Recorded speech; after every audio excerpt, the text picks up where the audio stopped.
the air stills. It's thick with unspoken things, heavy enough to lean against. I stand outside the closed door, the polished wood gleaming under the harsh office lights like a stage set for something ugly. Inside, I hear it, a sharp intake of breath, strangled, followed by a sound that rips through the manufactured calm of the corporate floor.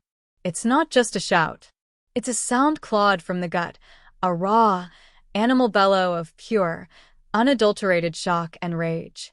My name is in it, twisted, spat out like something foul. He screams it. My name. I don't flinch. I don't move.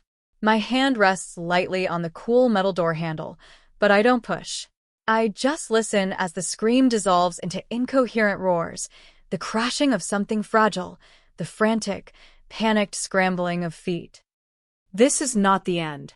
This is the moment the trap springs. This is the sound of everything he thought he had collapsing.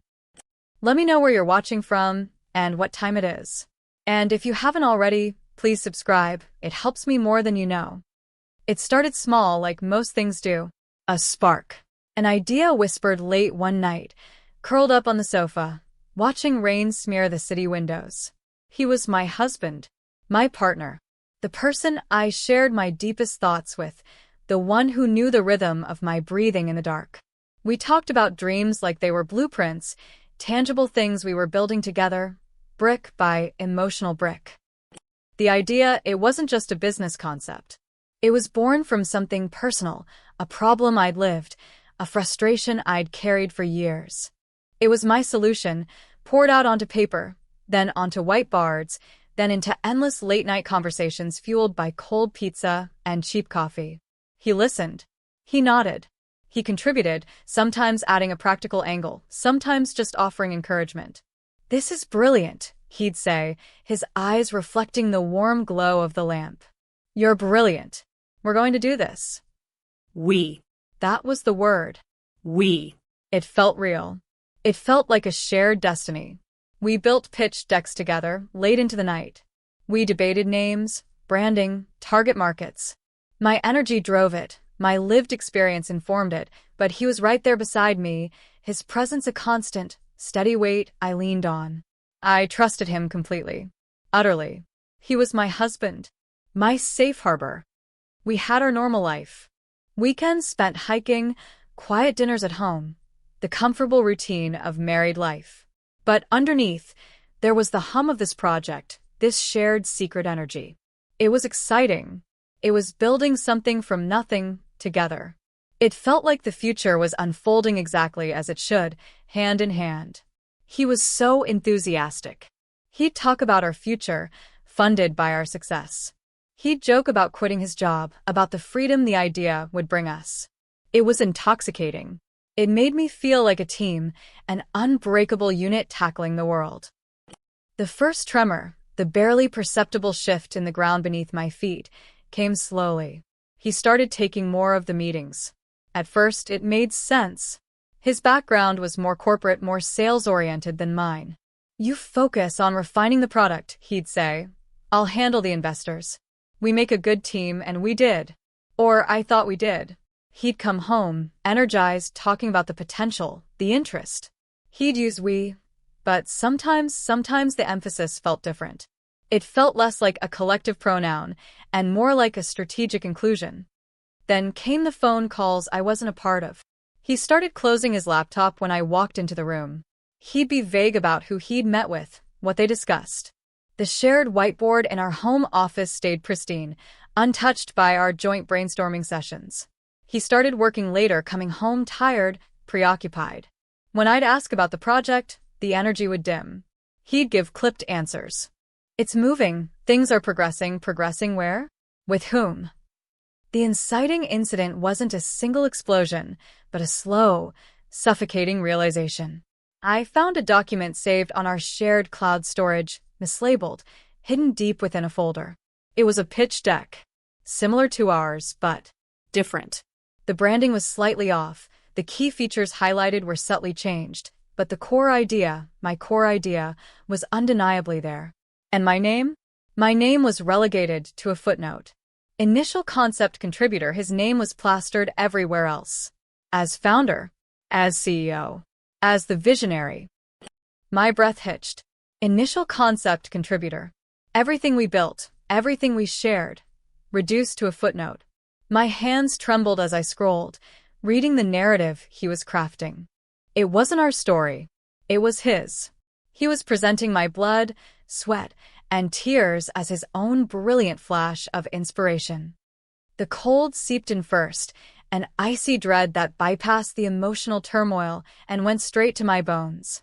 Then came the heat, a slow burn of disbelief that morphed into something sharp and painful. He was stealing it. Stealing from me. His wife. When he got home, I confronted him. I didn't yell. I couldn't. My voice was thin, reedy. I held up the document, my hand shaking. What is this? He froze. Just for a second. Then his face shifted, the mask of fatigue dropping, replaced by a carefully constructed casualness. Oh, that. Just. Exploring options. Exploring options? This is my idea. Our idea. And my name isn't on it. He sighed, a put-upon sound. Look, you're great. The idea is great. But let's be honest, you're not exactly ready to lead this. It needs someone with real business acumen. Someone who can talk to investors. I'm doing this for us.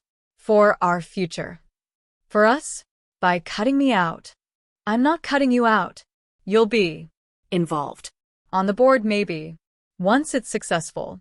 I'm protecting the idea. And our investment in it. His voice was smooth. Too smooth. The casual dismissal of my contribution, of me, hit harder than any shout. He was justifying his theft as protection, reframing his betrayal as a strategic move for our mutual benefit. It was gaslighting on a level I hadn't thought him capable of. The man I loved, the man I trusted, was looking at me with calculating eyes, planning his escape with my dreams in his pocket. This was the disruption. The end of U.S. The beginning of a Cold War waged within the walls of our home. Early struggles were a blur of emotional chaos. I tried to reason with him. I pleaded. I got angry. Nothing worked. He became a wall. Unreachable. He continued with his plan, growing bolder. He started taking calls in different rooms, whispering. He'd leave for meetings and come back buzzing with a furtive energy that curdled my stomach. I felt crazy. Was I overreacting? Was he right? Was I not capable? Doubt, the most insidious poison, began to seep into my thoughts. He was planting seeds of inadequacy in my mind, cultivating them carefully. He knew my vulnerabilities. He knew my insecurities. And he was weaponizing them. You're too emotional, he'd say dismissively if I cried or got angry. This is business. You need a thicker skin. I talked to a friend, cautiously. She listened, her eyes wide. He's stealing from you, she said bluntly. Hearing it out loud, from someone else, grounded me. It wasn't just my emotional reaction. It was a fact. He was a thief. My husband was a thief. I started researching. Intellectual property law. Trademarking. It was a dense, confusing world. Lawyers cost money, money we shared, money he would likely control. How could I fight him legally when he had access to our joint funds, our joint resources? He had a head start. He had the contacts he'd built using our idea.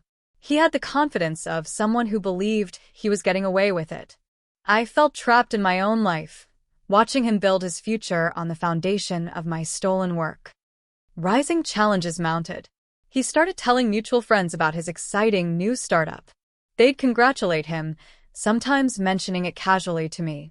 Oh, your husband's project sounds amazing. Each time felt like a punch to the gut. How did I respond? Did I expose him? Did I look bitter and unstable? I stayed silent mostly, offering weak smiles, the pain a constant, dull ache behind my ribs. He secured seed funding. A significant amount. I found out through an email notification about a large transfer into an account I didn't recognize, linked to a company name I'd never heard of, but that sounded eerily like one of the names we'd brainstormed. He registered the company without telling me, without including me. He was systematically erasing me from the narrative, from the ownership. The silence in the house became a heavy blanket. We spoke only in clipped sentences about logistics, bills, groceries, his travel schedule for these business trips. The intimacy was gone, replaced by a vast, icy chasm. He slept in the guest room. It wasn't a spoken agreement, just a natural drifting apart, driven by the corrosive nature of his deceit. He didn't meet my eyes anymore. He couldn't. The guilt, or maybe just the inconvenience of my presence, was etched into the lines around his mouth. Everything felt precarious. My confidence was eroding. My sense of self was tied up in this idea, this project, and he was stealing it, twisting it, claiming it as his own. It wasn't just about the money or the success. It was about my identity, my vision, being erased by the person who was supposed to be my closest ally. He was not only taking my idea, he was trying to take my belief in myself. One evening, I was sitting alone in the dim living room, the only light coming from the street lamps outside. The house felt huge and empty. I looked at the photos on the mantelpiece. Us, smiling, happy. A lifetime ago, it felt like. A past that was a lie. Tears streamed down my face, silent and endless. I felt defeated. Completely and utterly defeated. He was winning. He was going to get away with it. My dream, my hard work, was about to become his triumph, and I was powerless to stop him. This was the deepening crisis. All seemed lost. Then something shifted. It wasn't sudden. It was slow, like the turning of a massive, ancient gear. The tears stopped. The self-pity drained away, leaving behind a cold, hard knot in my stomach. I looked at my reflection in the dark window. My face was puffy, stained with tears, but my eyes weren't sad anymore. They were empty. And in that emptiness, a different feeling began to stir. Not anger, not hurt, something colder, something sharp. He thought he knew me. He thought I was defined by the tears, the emotional reactions. He thought I was weak. He was wrong. My mind started working differently. The emotional fog cleared, replaced by a chilling clarity. I stopped focusing on the betrayal, on the why did he do this to me, and started focusing on the how do I stop him, and more importantly, the how do I win. I remembered things.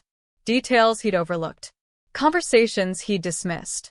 He was meticulous about the big things, fundraising, incorporation. But he was careless with the small things, the details he thought didn't matter. Like the specific language we used early on to describe a core feature. My language. My unique way of framing the problem and the solution. He'd adopted it, used it in his new deck, but it was born from my brain, my experience.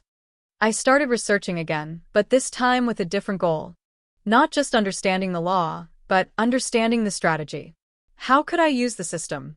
What was the fastest, most effective weapon I could deploy? I needed something he wouldn't see coming. Something that would hit him where it hurt the most, not just financially, but professionally, publicly. The key was speed. He was planning a major pitch event. A demo day for a prestigious accelerator program he'd somehow gotten into, no doubt leveraging contacts he'd made presenting my idea. This pitch was critical. It was his big unveiling, his launchpad. I needed to act before that. Trademark.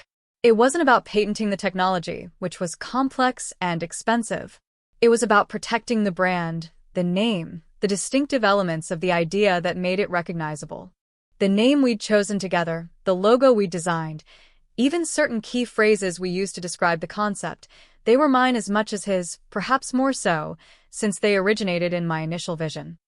I realized I didn't need his permission. I didn't need his cooperation. I just needed to do it. To file the application. To establish my claim. It was a race. A silent, invisible race he didn't even know he was in. The turning point was the decision to shift from defense to offense. From reacting to his moves to executing my own. From trying to save the marriage or understand his betrayal to coldly, methodically dismantling his plan. My hands stopped shaking. My focus narrowed. The knot in my stomach was still there, but it wasn't dread anymore. It was anticipation. Cold, Hard, righteous anticipation. I needed help, but not from anyone who knew us both. I found a legal aid clinic that specialized in IP for entrepreneurs. I presented my case dispassionately, laying out the timeline, the evidence I'd gathered, the early drafts, the emails, the dates. They saw it. They saw the clear pattern of misappropriation. They helped me understand the process, the urgency, the specific things I needed to claim. The process of filing felt surreal. Sitting in a sterile office, signing papers, detailing the idea that had been born in whispers and dreams, now reduced to legal jargon on official forms. Each signature felt like a nail in the coffin of our shared past and a brick in the foundation of my future. I filed the trademark application under a new entity, one solely in my name. It was expensive, requiring money I'd squirreled away, but it was the best investment I would ever make. The tension during the waiting period was excruciating. Would he find out? Would he file first? Every notification on my phone made my heart jump. Every quiet moment at home felt charged with unspoken tension. He was oblivious, still focused on his upcoming pitch, radiating a smug confidence that grated on my nerves. He was so sure he had won. He was so sure I was defeated. The day of his big pitch arrived. I didn't go. I stayed home, pacing, watching the clock. My phone was silent. Too silent. Had it worked? Had my filing gone through? Had it made an impact? Then the call came. Not from him. From someone who was at the event. A casual acquaintance, unaware of the drama, just calling to share some juicy gossip. "You won't believe what just happened at the demo day," she said, her voice buzzing with excitement and shock. "Your husband. His pitch was supposed to be next, but the organizers pulled him off the list. Said there was a legal issue. Something about the trademark. Apparently, someone else filed for the exact same thing, same name, same core concept just days ago. And, because the rules require clear ownership of IP presented, they banned him from pitching. They said they couldn't risk it." My breath hitched. It worked. Not just the trademark. The ban. That was the plot twist. I hadn't just secured my claim, I had used it as a weapon, leveraging the rules of the very system he was trying to exploit. The pitch organizers, keen to avoid legal headaches, had done the dirty work for me. They shut him down. Publicly. At the worst possible moment for him. He lost it, she continued, oblivious to the ice forming in my veins. Started screaming. Right there in the lobby. Accusing someone. I couldn't quite hear who. Of sabotaging him. It was a scene. Security had to escort him out. Silence stretched down the phone line. The cold knot in my stomach unfurled, replaced by a wave of, not triumph, exactly. Something more complicated. Cold satisfaction mixed with a strange, hollow ache. This was the climax. His public unraveling. His scream echoing not just in that lobby but in my mind. I hung up the phone. The house was still silent. He wasn't home yet. He was out there, somewhere, dealing with the fallout. The loss wasn't just the pitch, or the idea. It was his credibility. His carefully constructed narrative. He was exposed, not by me, but by the consequences of his own actions colliding with my quiet, strategic countermove. The aftermath wasn't a victory parade. It was quiet. He came home later, hours later. His face was pale, his eyes wild. He didn't scream at me then. He just stared, the reality sinking in. The man who had swaggered and lied and stolen now looked utterly broken. He tried to speak, but no sound came out. We got divorced. It was swift, brutal, and strangely sterile. There was no fight over the idea itself. My trademark filing had settled that. The fight was over splitting the wreckage of our life, the assets that suddenly seemed meaningless compared to what had been lost. He never explicitly admitted what he did, not really. He just circled the drain of self-pity and blaming everyone but himself. He faced repercussions. The investors he'd courted backed away. His reputation in that small, interconnected world was damaged, maybe irreparably. The ban from pitching wasn't just for that day. It signaled a lack of integrity that few in the startup world would overlook. For me, The aftermath was about rebuilding. The idea, my idea, was safe. But the cost had been immense. The person I had loved and trusted had proven himself capable of the deepest betrayal. That wound would take longer to heal than any legal battle. There was a quiet satisfaction in knowing I hadn't just rolled over. I hadn't let him win. I had fought back, not with his weapons of aggression and deceit, but with strategy, quiet determination, and the system he thought he could manipulate. I used the rules he ignored. I didn't launch the startup right away. I needed time. Time to grieve the marriage, the trust, the shared future that would never be. Time to separate the idea from the pain, to reclaim it fully as my own, untainted by his betrayal. The idea is still here. It's stronger now, tempered by fire. And I am stronger too.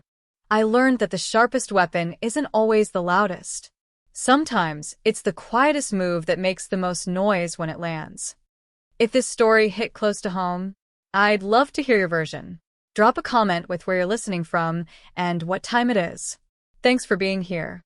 Subscribing helps bring more of these to life.